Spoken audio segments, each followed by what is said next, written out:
مفتی طارق مسعود special. آپ کو پتا ہے رشیا میں یہ جب یہ کمیونزم پھیلا ہے نا رشیا میں، اور سوشلزم جب رشیا میں پھیلا ہے، اور انہوں نے کہا کہ انسان یہ جو ملکیت ہے نا، ملکیت ہر چیز کی گورنمنٹ مالک ہوگی، شخصی ملکیت کا انکار کیا نا رشیا نے۔ آپ کو پتا ہے نا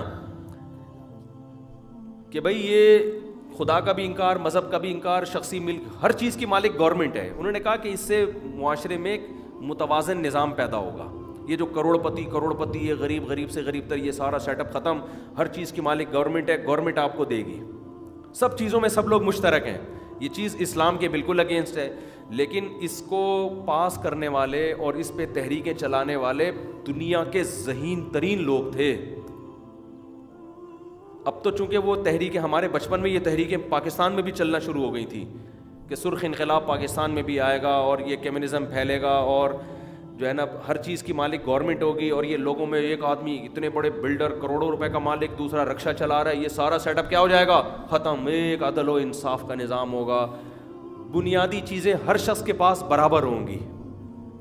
یہ اسلام کے خلاف ہے۔ اسلام شخصی ملکیت کا قائل ہے۔ اسلام کہتا ہے جس شخص نے پیسے کمائے ہیں، گورنمنٹ اس کے پیسوں کی مالک نہیں ہے، وہ شخص، دیکھو یہ جنہوں نے خدا کو ڈکشنری سے نکالا ہے نا، انہوں نے گورنمنٹ کو خدا بنایا ہوا ہے۔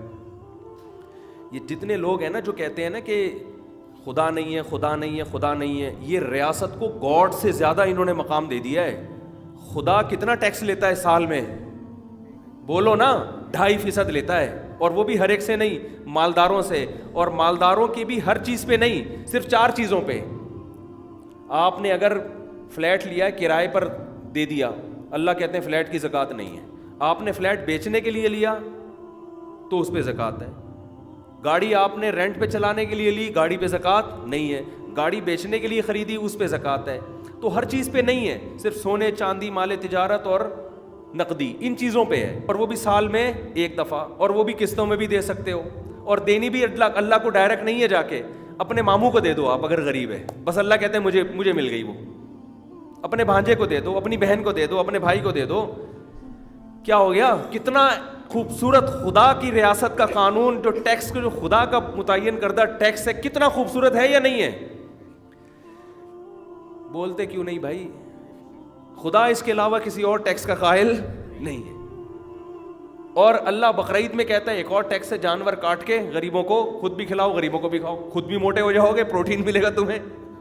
بقرعید میں تو ہمارے ہی مزے ہو رہے ہوتے ہیں، نام ہوتا ہے عبادت کا، لیکن لاسانی کے کٹے بھی چل رہے ہیں، لاسانی والے بھی نوٹ چھاپ رہے ہیں، اور جناب لوگ کٹے بنا کے، میرا کوئی لاسانی نے کوئی کمیشن پہ نہیں رکھا ہوا کہ بیان میں ان کو، بعض لوگوں کو ویسے ہی تذکرہ آ جاتا ہے۔ لاسانی والوں سے میں کبھی ملا بھی نہیں ہوں، کیونکہ اپنا ہر چیز پہ کہتے ہیں اب لگتا ہے بیٹا یہ لاسانی سے کوئی ان کا کمیشن چل رہا ہے۔ خیر، موٹے کٹے بکتے ہیں، کٹتے ہیں، غریبوں کے پیٹ بھرتے ہیں، یہ عبادت ہے، ٹھیک ہے نا؟ اور فطرانہ عبادت ہے، اللہ کے ٹیکس میں فطرانہ آتا ہے، وہ بھی اتنا تھوڑا سا رکھ دیا، 2.25 کلو گندم، وہ بھی اپنے بہن کو دے دو، اپنے بھائی کو دے دو، اپنے بھتیجے کو دے دو، ساس کو دے دو۔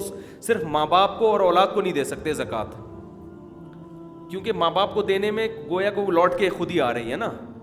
بیوی کو نہیں دے سکتے اس لیے کہ اس کا تو نان نفقے میں پھر جیب خرچی میں زکاتیں کاٹتا رہے گا، ٹھیک ہے نا، اس کا فائدہ خود ہی۔ لیکن ساس کو بھی دے سکتے ہو، سسر کو بھی دے سکتے ہو، داماد کو بھی دے سکتے ہو، بہو کو بھی دے سکتے ہو، بہن کو بھی دے سکتے ہو، بھائی کو بھی، بلکہ ڈبل ثواب ہے۔ نبی نے فرمایا زکوٰۃ جب اپنے قریبی رشتوں کو دو گے تو ڈبل ثواب ملے گا، زکوٰۃ کا بھی اور رشتہ داری جوڑنے کا بھی۔ اسلام آپ کو غلامی سے نکالتا ہے، اور جو خدا کی غلامی میں نہیں آتے نا، ان لوگوں نے آپ کو ریاستوں کا غلام بنایا ہوا ہے۔ ریاست کتنا ٹیکس لیتی ہے، آپ کی سوچ ہوگی۔ 1 کروڑ کی گاڑی ہے تو 3 کروڑ روپے لے کے آپ اس کو لے کر آ رہے ہیں، روڈ پہ چلا رہے ہیں، اور وہ 2 کروڑ بھی کسی ماموں چاچے کے پیٹ میں نہیں جا رہا، صحیح ہے نا، وہ بھی گورنمنٹ کے پیٹوں میں جا رہا ہوتا ہے۔ اور اس میں اتنی دھاندلیاں، اتنی کرپشن، کھربوں روپے کے لوگ مالک بن گئے، وہ ٹیکس کھا کے، اس میں ہر جگہ رشوت۔ اس کو کہتے ہیں لبرل لوگ ہیں، خدا کو نہیں مانتے، انسانوں کو ہر ایک آزاد کر دیا۔ آپ نے آزاد نہیں کیا، آپ نے انسان کو کرپٹ لوگوں کا غلام بنا دیا ہے آپ نے۔ اسلامی ریاست میں خوب سمجھ لیں، حکومت کا کام لوگوں کے پیسوں کی حفاظت کرنا ہے, لوگوں سے پیسے چھیننا نہیں ہے. ٹیکس اتنا لینا جائز ہے کہ اس اصول کے تحت کہ بڑے مفاد کے لیے چھوٹا نقصان, اجتماعی جہاں فائدہ ہوگا نا وہاں. اس کی مثال ایسے جیسے دیکھو گلی میں ایک سڑک بننی ہے, یا ابھی ہماری گلی میں 2 گارڈ رکھے نا, چوری چکاریاں بہت ہو رہی تھی.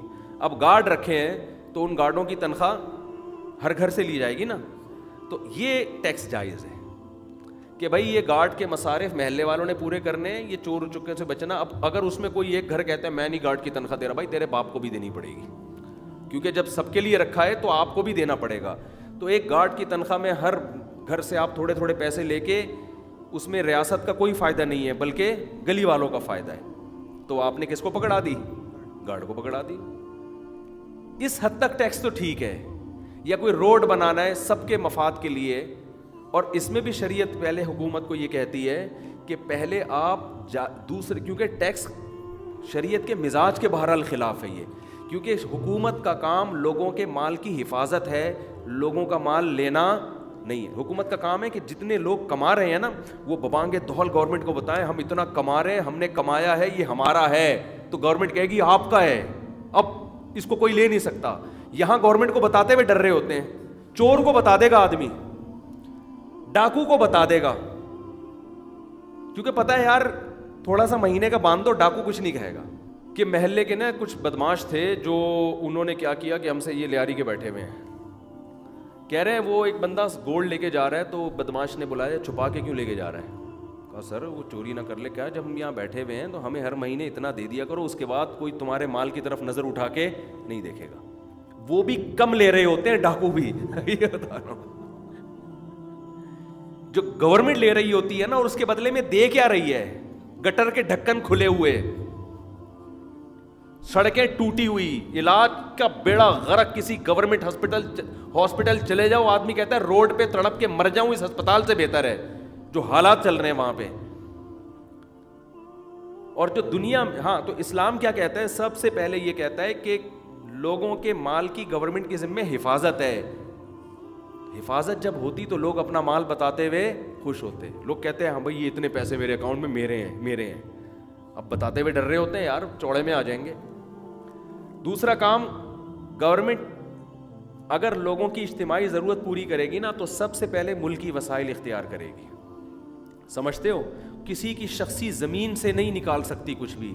آپ کی شخصی زمین سے جو نکلا, اسلام کیا کہتا ہے کس کا ہے؟ آپ کا ہے, وہ گورنمنٹ کا نہیں ہے. اسلام شخصی ملکیت کا قائل ہے کہ لوگوں کے لیے, یہ جو کہتے ہیں نا جمہوریت لوگوں کے لیے, یہ لوگوں کے لیے ہوتا نہیں ہے, نام ہے لوگوں کا. اس سے وہ آمریت 100 گنا اچھی ہے جو بادشاہ ہو لیکن لوگوں کے مال کا محافظ ہو اور اپنی تنخواہ بہت زیادہ لے رہا ہو, وہ پھر بھی ایک تک بنتا ہے اس کا. یہ جو ہمارے یہاں سڑا ہوا نظام مسلط ہے, اس نے تو بیڑا غرق کر دیا. تو پھر وسائل پوری کرے گورنمنٹ کہاں سے؟ خزانوں سے, جو حکومت کے پاس وسائل ہیں. پھر حکومت تجارت کرے, لوگوں کو سروسز دے, ان سے پیسے کمائے. اس طرح گورنمنٹ کے پاس اتنے کمانے کے وسائل ہیں کہ صرف ایک انتہائی قحط زدہ ملک میں تو ٹیکس کا نظام چلے گا, ورنہ ٹیکس کی ضرورت. خلافت عثمانیہ کتنی بڑی تھی, 5 روپے ٹیکس نہیں لیا جاتا تھا اس میں, حالانکہ نہ پیٹرول دریافت ہوا تھا اور نہ کوئی یہ جو آج کل اتنی ترقی یہ بھی نہیں ہوئی تھی. 1 روپے ٹیکس نہیں تھا, بجائے کہ وسائل اتنے اپنے ہی وسائل استعمال ہو رہے ہیں. اس کے بعد بھی اگر نہیں بنتا تو پھر گورنمنٹ ٹیکس لے گی ہر ایک سے, اس کی آمدن بھی دیکھے گی, اس کے خرچے بھی دیکھے گی. حکومت یہ نہیں دیکھتی اس کے ایکسپینسز کتنے ہیں, اس کی اولاد کتنی ہے, یہ کتنے لوگوں کو کھلا رہا ہے, اس کی ذمہ داریاں کیا, یہ گورنمنٹ نہیں دیکھتی. گورنمنٹ یہ دیکھ رہی ہوتی ہے اتنا کما رہا ہے تو اس پہ ہمیں اتنا دو. ابے بھائی جب وہ اتنا کما رہا ہے تو جن پہ خرچ کر رہا ہے وہ اسی قوم کے ہیں نا, صحیح ہے نا, تو یہ تو آلریڈی کر رہا ہے خرچ. سارا گند, کیونکہ اسلام نہیں ہے تو اب ہر چیز پہ لیبل لگا لیا ہے اور عدل کا, حالانکہ وہ عدل نہیں ہے. پھر بھی ٹیکس دیا کرے, ورنہ ملک میں کوئی ٹیکس سے روک نہیں رہا آپ کو, میں تو بتا رہا ہوں نظام گندا ہے. ٹیکس دینے کا مشورہ اس لیے دے رہا ہوں کہ یہ نہیں دیں گے تو اور گندا ہو جائے گا, کوئی اچھا نہیں ہونے والا. میرے پاس کچھ حکومت کے اہلکار بھی آئے, انہوں نے کہا کہ یہ آپ لوگوں کو ترغیب دیا کریں کہ اپنی آمدن شو کیا کریں, ٹیکس دیا کریں. میں نے کہا تاکہ وہ چوڑے میں آ جایا کریں. آپ یہ بتاؤ اصل میں یہ کہنا چاہ رہے ہیں کہ ہم لوگوں کو چوڑے میں لائیں. بعض ماہرین تو یہ کہتے ہیں کہ جو اپنی آمدن شو کرتا ہے وہ زیادہ پکڑا جا رہا ہے, اس پہ پابندیاں لگتی چلی جا رہی ہیں, اور جو نہیں شو کر رہا وہ ہنسی خوشی زندگی گزار رہا ہے. تو یہ حکومت کے نااہلی ہے نا, یہ تو سارا نظام ہی سارا گندا نظام ہے. آپ خیر کہاں سے کہاں بات چلی گئی بھائی. میں یہ عرض کر رہا تھا کہ روس کے بڑے بڑے ماہرین تھے, انہوں نے سوشلزم کو معاشرے میں فروغ دیا. انہوں نے کہا کہ انسان کی شخصی ملکیت نہیں ہوگی, گورنمنٹ سب کی مالک ہوگی. اور انہوں نے کہا جو سپلائی اور ڈیمانڈ کی بیس پہ چیزوں کے ریٹ اوپر نیچے ہوتے ہیں تو اندھی بہری قوتیں ہیں. حدیث میں آتا ہے ان اللہ هو المسعر, چیزوں کی قیمتیں کون متعین کرتا ہے؟ اللہ. یہ حدیث میں آتا ہے. صحابہ نے نبی سے پوچھا یا رسول اللہ آپ حکم دیں کہ ہم چیزوں کے ریٹ متعین کر دیں تاکہ نہ کوئی اس سے کم پہ بیچے نہ اس سے زیادہ پہ. آپ نے کیا فرمایا؟ ان اللہ هو المسعر, چیزوں کے ریٹ کون متعین کرتا ہے؟ اللہ. اللہ کو جو چیز سستی کرنی ہوتی ہے زیادہ پیدا کر دیتا ہے, مہنگی کرنی ہوتی ہے کم کر دیتا ہے. اس لیے اسلام میں شدید مجبوری کے بغیر چیزوں کے ریٹ متعین کرنا بھی جائز نہیں ہے. دعوا الناس یرزق اللہ بعضهم ببعض, صحیح حدیث. فرمایا لوگوں کو بزنس سے آزاد چھوڑ دو, آزاد چھوڑ دو, اللہ ایک دوسرے کے ذریعے ان کو کھلائے گا. آزاد چھوڑ دو, کوئی نہ ریٹ متعین کرو, جس نے جو بزنس کرنا ہے کرے. حکومتوں نے آزاد نہیں چھوڑا ہوا. جو کسان فصل اگاتا ہے نا, وہ 50 سال پہلے چڈی بنیان میں گھوم رہا تھا, دھوتی بنیان میں. آج بھی کس میں ہے؟ دھوتی بنیان. اتنی محنت کر کے ٹکا بھی اس کے ہاتھ میں نہیں آ رہا. کیوں؟ چند تاجروں کا قبضہ ہے. کس کا قبضہ ہے؟ چند تاجروں. انہی تاجر کو یہ گندم بکے گی, اس کے علاوہ کوئی تھرڈ پارٹی بیچ میں نہیں آ سکتی. اور ان تاجروں کو کیوں بکے گی؟ وہ بینکوں سے کروڑوں روپے قرضہ لے کے اٹھا لیتے ہیں, ان کے باپ کا 1 روپیہ بھی نہیں جا رہا ہوتا اس میں. ہائے ہائے ہائے ہائے کیا بات. یہ معیشت پہ بیان چلا گیا, کسی اور طرف جا رہا ہے. بس یہ کمپلیٹ کر دوں. دیکھو یہ جو سودی نظام ہے نا, جو گوروں نے ہم پہ مسلط کیا, یہودیوں نے, اس کا کیا نقصان ہے آپ کے پاس. دیکھو اگر اللہ یہ سودی نظام نہ ہوتا, بینک آپ کو 5 روپے بھی نہیں قرضہ دیتا. کیا خیال ہے؟ پھر تاجروں سے جو مال اٹھانے والے لوگ ہوتے ہیں نا, یہ وہی ہوتے جنہوں نے محنت سے پیسہ کمایا ہوا ہوتا. سوری, کسانوں سے مال اٹھانے والے. اور اس میں سب آزاد ہوتے. میں بھی جب چاہتا مال اٹھاتا, آپ بھی چاہتے, کیونکہ کسی کے پاس اتنے کروڑوں روپے ہوتے ہی نہیں کہ بینک سے ٹھگ کر کے قرضہ لیا, گندم اٹھائی, مارکیٹ میں بیچا, بینک کا تھوڑا سا سود دے کے واپس کر دیا. ایسا ہوتا ہی نہیں. اور اگر بینک میں مزاربت کی بیس پہ پروفٹ ہوتا کہ بینک کہتا ہے میں 1 کروڑ اگر دے رہا ہوں تو 1 کروڑ پہ تجھے جو پروفٹ ہوگا نا, اس پروفٹ میں مجھے پرسنٹیج چاہیے, تو بھی معیشت میں اعتدال پیدا ہوتا. اس لیے کہ دیکھو 1 کروڑ بینک نے آپ کو دیا, آپ نے گندم اٹھائی, مارکیٹ میں سیل کی, جتنی مہنگی کر کے سیل کرو ٹینشن نہیں ہے. وجہ اس کی ہے کہ جتنی مہنگی سیل کرو گے بینک کا پروفٹ اتنی پرسنٹ بڑھے گا. بینک کا جتنا پروفٹ بڑھے گا نا, تو جن لوگوں نے بینکوں میں اکاؤنٹ کھولے ہوئے ہیں ان کے پروفٹ کا ریشو بھی اسی حساب سے بڑھ جائے گا. پولیس بلاؤ بھائی, اس کے علاوہ بات سمجھ میں نہیں آئے گی.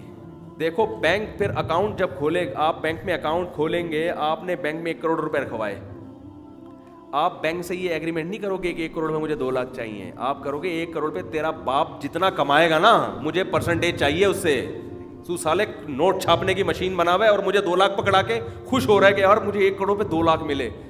یہ نہیں پتا ہوتا اس بے وقوف عوام کو کہ 1 کروڑ پہ 2 لاکھ جو تمہیں ملے ہیں, اس میں جو 1 کروڑ میں جتنی چیزیں تم 1 مہینہ پہلے خرید سکتے تھے نا, اب وہ 1 کروڑ 12 لاکھ میں آ رہی ہے. تمہارا پروفٹ تو ٹکے کا نہیں ہوا. کیا ہو گیا؟ یہ بات میرے جیسے مولوی کو سمجھ میں آ رہی ہے, ہمارے ماہرین معیشت کو سمجھ میں نہیں آ رہی, کیونکہ خدا کی ہدایت نہیں ان کمبختوں کے پاس. یہ گوروں سے پڑھ کے آئے ہوئے ہیں. خدا کی طرف سے ہدایت, میں بتا رہا تھا نا, بکری کا بچہ جو ماں کے تھنوں کی طرف جاتا ہے خدا نے سکھایا ہے, ماہرین نے, آج کے پڑھے لکھے لوگوں نے نہیں سکھایا. اگر وہ یونیورسٹی میں پڑھ لیتا نا بکری کا بچہ, وہ نیڈو اور ڈبے کے دودھ کی طرف جاتا, وہ بکری کے تھنوں کی طرف, وہ کہتے ہیں اس میں جرمز لگے ہوئے ہیں. ہاں وہ میڈیکل سائنس پڑھا تھا, جراثیم شدہ ہے یار, دھویا بھی نہیں ہے میرے مالک نے آج, بیڑا غرق ہو جاتا اس کا. معیشت میں بھی خدا نے ہمیں بتایا ہے کہ معیشت کیسے اعتدال پہ آتی ہے. آپ ماہرین معیشت سے پوچھ رہے ہیں جا کے, ان کو کیا پتا, وہ تو IMF سے قرضے لیتے رہیں گے, بیڑا غرق کر دیا آپ کے. اور ان کو ایسا سکھایا جاتا ہے کہ ایسا دماغ پہ جادو ہوتا ہے, یہ سمجھتے ہیں ان قرضوں کے بغیر ہم چل ہی نہیں سکتے. اب تو خیر قرضوں میں اتنا جکڑ گئے ہیں کہ قرضہ اتارنے کے لیے مزید قرضہ لینے کے علاوہ ہمارے پاس کوئی آپشن بچا ہی نہیں ہے. اب تو شاید میں بھی وزیر اعظم بنا تو آتے ہی سب سے پہلے کروڑوں روپے کا قرضہ لوں گا تاکہ پرانا والا تو ختم ہو نا. تو بیڑا ہی غرق کر دیا نا اب تو جلدی سے مثال دے کے نا اصل ٹاپک کی طرف آتا ہوں. یہ بیان کھچڑی ہی کی طرح سن کے جایا کرو. لوگ کہتے ہیں ٹاپک ہی نہیں ہوتا. بھائی تمہیں جو آ رہا ہے نا سن لو بس. کوئی غلط بات تو نہیں, میں کوئی چوری کی ترغیب تو نہیں دے رہا نا, آپ کو سٹا لگانے کی ترغیب تو نہیں دے رہا نا. اچھی بات سننے کو جس طرح سے بھی مل, میں کوئی لیکچرار تھوڑی ہوں کہ آپ کو میں اسلامیات کی میں نے تیاری کروانی ہے پڑوسیوں کے حقوق پر.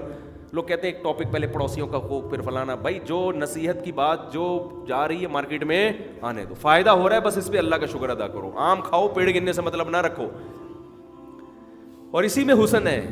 یہ بھی اگر مجلس تکلف والی ہو گئی تو موٹیویشن نہیں ملے گی آپ کو. آپ نالجیبل بن کے چلے جاؤ گے, بڑے بڑے اچھے لیکچرار بن جاؤ گے پڑوسیوں کے حقوق پہ, آپ ماں باپ کے حقوق پر. لیکن جو بننا چاہیے نا, جو ہم بنانا چاہتے ہیں وہ نہیں بنو گے آپ. تو جیسا چل رہا ہے اٹرم پٹرم چلنے دو. کوشش میں کرتا ہوں ٹاپک سے نہ ہٹوں, لیکن کیا کریں بھائی, ہو جاتا ہے. قیام تام بیچ میں آتا ہے, واش روم بھی آتا ہے, چائے گٹکا بھی آتا ہے, پھر دوبارہ بس میں آ کے بیٹھ جاتے ہیں.